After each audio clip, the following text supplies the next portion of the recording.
நம்ம வீட்டில் குக்கிங்க்கு யூஸ் பண்ணுற எல்பிஜி கேஸ் அது ஆக்சுவலாக எப்படி பூமிக்குள்ளே உருவாகுதுன்னு தெரியுமா? அதோட ஜேர்னி ஸ்டார்ட் ஆனது கோடிக்கணக்கான வருஷத்துக்கு முன்னாடி கடல்ல இருந்த சிறிய உயிரினங்கள், ஆல்கே, பிளான்ட்ஸ் எல்லாம் இறந்த பிறகு கடலுக்கு அடியில மண்ணுக்குள்ள புதைஞ்சிரும். அது ரொம்ப வருஷத்துக்கு அப்புறம் அந்த இடத்துலயே அழுத்தமும் வெப்பமும் அதிகமாகி அந்த உயிரினங்கள் எல்லாம் ஸ்லோவா அப்படியே க்ரூட் ஆயில் அப்புறம் நேச்சுரல் கேஸா மாறிடுச்சு. இந்த க்ரூட் ஆயில் எல்லா பக்கம் கிடைக்குமா அப்படின்னு கேட்டா இல்ல.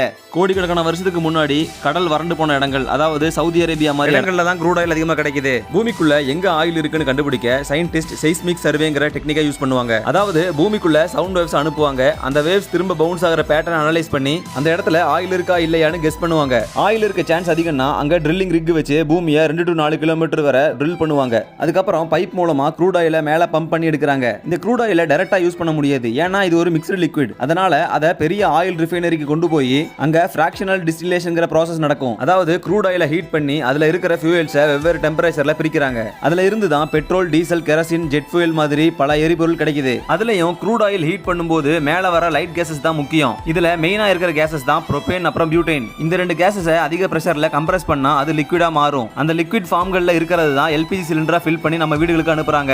இதை பத்தி நீங்க என்ன நினைக்கிறீங்கன்னு மறக்காம கமெண்ட் பாக்ஸ்ல கமெண்ட் பண்ணுங்க. அப்படியே லைக், ஷேர், சப்ஸ்கிரைப் பண்ணிருங்க.